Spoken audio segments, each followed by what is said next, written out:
Hi everyone. Today we are going to prove the mirror formula.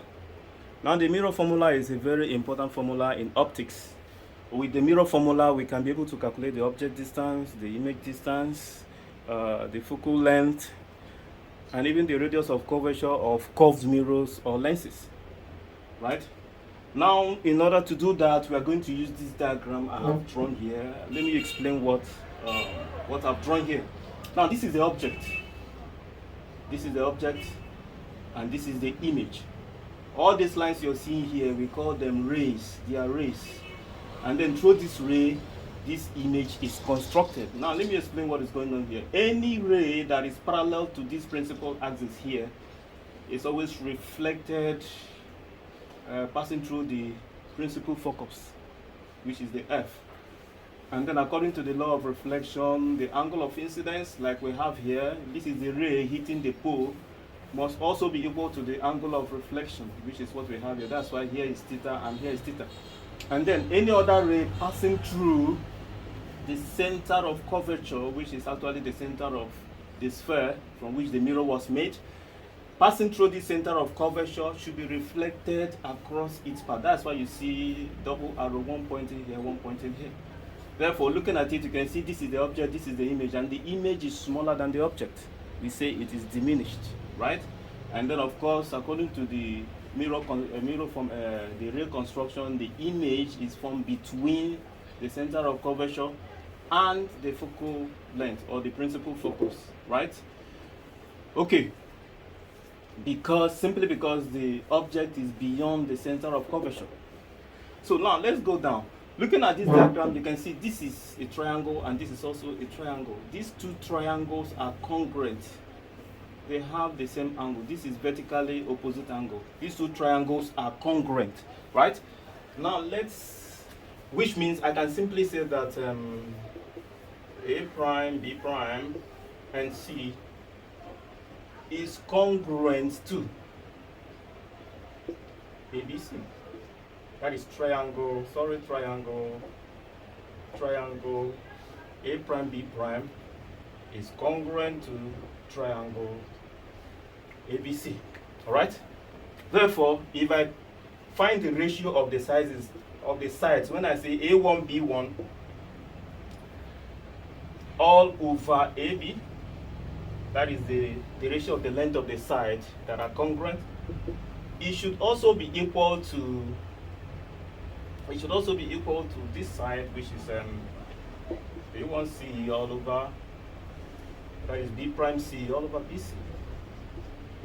Now this BC can be expressed as, this particular one can be expressed as this. We can just simply say this is P and this is C.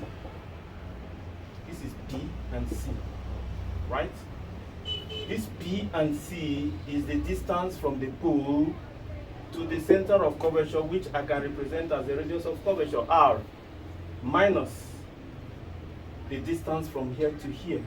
So here to here minus the distance from here to here, which I can represent as a V, which is the image distance. Also this PP, minus BC, all right? Okay. From here to here is our object distance, which is U, minus from here to here is our radius of curvature, which is R. So this is another way to express this, okay? All right. Also, looking at this triangle, you can see these angles are the same. The angles are the same, and the two triangles also are congruent, which means we can say that this A, B, B. Triangle A, B, B is also congruent to triangle A1, P, and B. E and B prime. So they are congruent. Which means if I still say A prime, B prime, and all over AB, if I still say A prime, B prime over AB, this should be equal to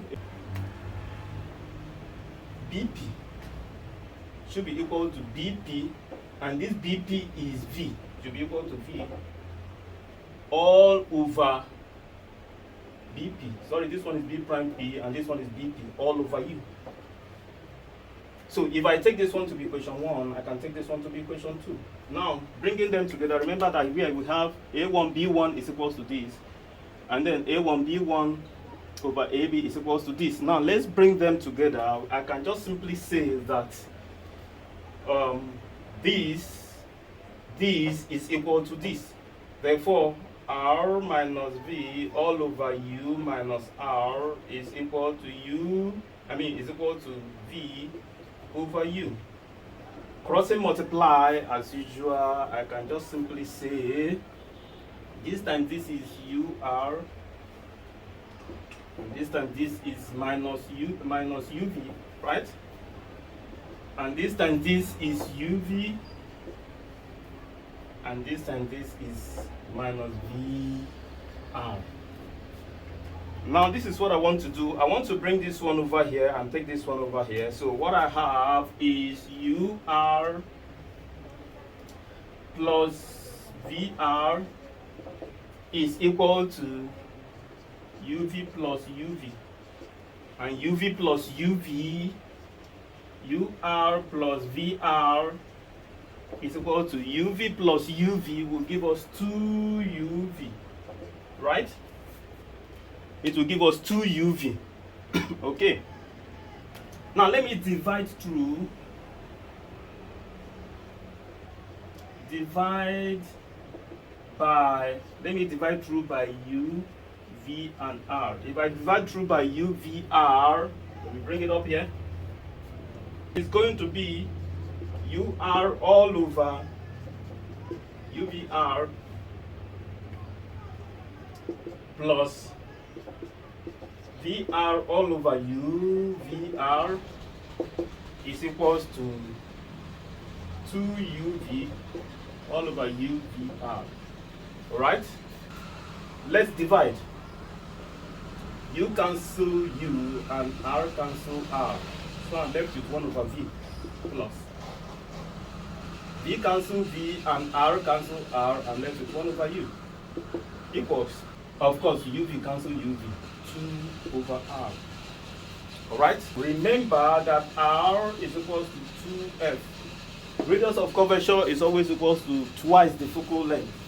Therefore, 1 over V plus 1 over U equals 2 all over 2F. Right?